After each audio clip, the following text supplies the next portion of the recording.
Indonesia merupakan negara terluas keempat di dunia setelah Meksiko sekaligus negara kepulauan terbesar di dunia. Indonesia juga menempati negara dengan penduduk terbanyak nomor 4 di dunia. Jumlah penduduk Indonesia tercatat lebih dari 273 jiwa. Berkaitan dengan dinamika penduduk ada beberapa hal yang menjadi perhatian. Di antaranya mengenai jumlah penduduk dan migrasi penduduk, kelahiran, dan kematian.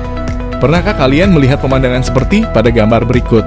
Gambar tersebut menunjukkan sebuah pemukiman yang padat dan yang jarang penduduknya. Hal ini terjadi karena adanya perbedaan dinamika kependudukan. Tahukah kamu apa yang dimaksud dengan dinamika penduduk? Tuliskan jawabanmu di bawah ini. Dinamika penduduk adalah kondisi di saat struktur penduduk, jumlah, dan persebarannya mengalami perubahan akibat proses demografi yaitu kelahiran, kematian, dan perpindahan atau migrasi. Dinamika penduduk cenderung terjadi karena perkembangan jumlah penduduk suatu negara atau wilayah tersebut. Jumlah penduduk tersebut dapat diketahui melalui sensus, registrasi, dan survei penduduk. Lalu, apa saja faktor-faktor yang menyebabkan terjadinya dinamika penduduk? 1. Kelahiran. Tinggi rendahnya tingkat kelahiran dalam suatu kelompok penduduk akan bergantung pada struktur umur, penggunaan alat kontrasepsi, pengangguran, tingkat pendidikan, status pekerjaan wanita, serta pembangunan ekonomi. Kemudian faktor yang mempengaruhi tingkat kelahiran dibagi menjadi 2. 1. Yaitu pronatalitas atau pendukung. Faktor ini disebabkan oleh adanya pandangan masyarakat banyak anak banyak rezeki. Anak adalah penentu status sosial. Dan anak merupakan penerus keturunan terutama laki-laki. 2. Antinatalitas atau penghambat. Hal ini disebabkan oleh adanya perencanaan program keluarga berencana. Penundaan usia perkawinan. Anggapan jika anak adalah beban dan adanya perasaan malu bila memiliki banyak anak.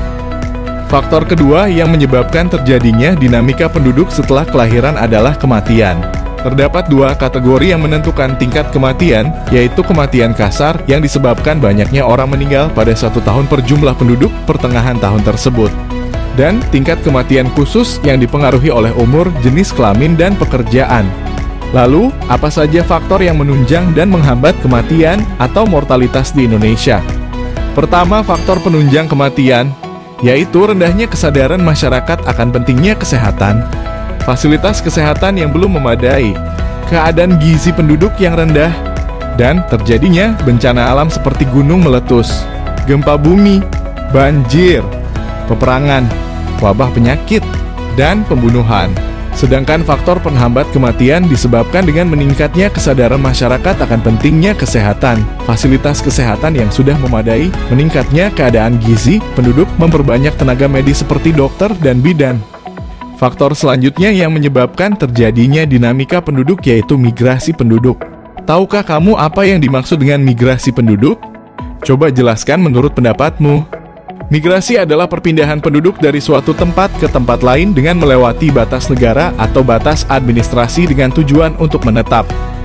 Migrasi juga merupakan bagian dari mobilitas penduduk, yang berarti perpindahan penduduk dari suatu daerah ke daerah lain. Mobilitas penduduk juga ada yang bersifat non-permanen atau sementara, misalnya turisme, baik nasional dan internasional, dan ada pula mobilitas penduduk yang permanen atau menetap. Selamat! Kamu baru saja mempelajari materi dinamika penduduk. Sekarang marilah kerjakan kuis selanjutnya guna mengukur pemahamanmu.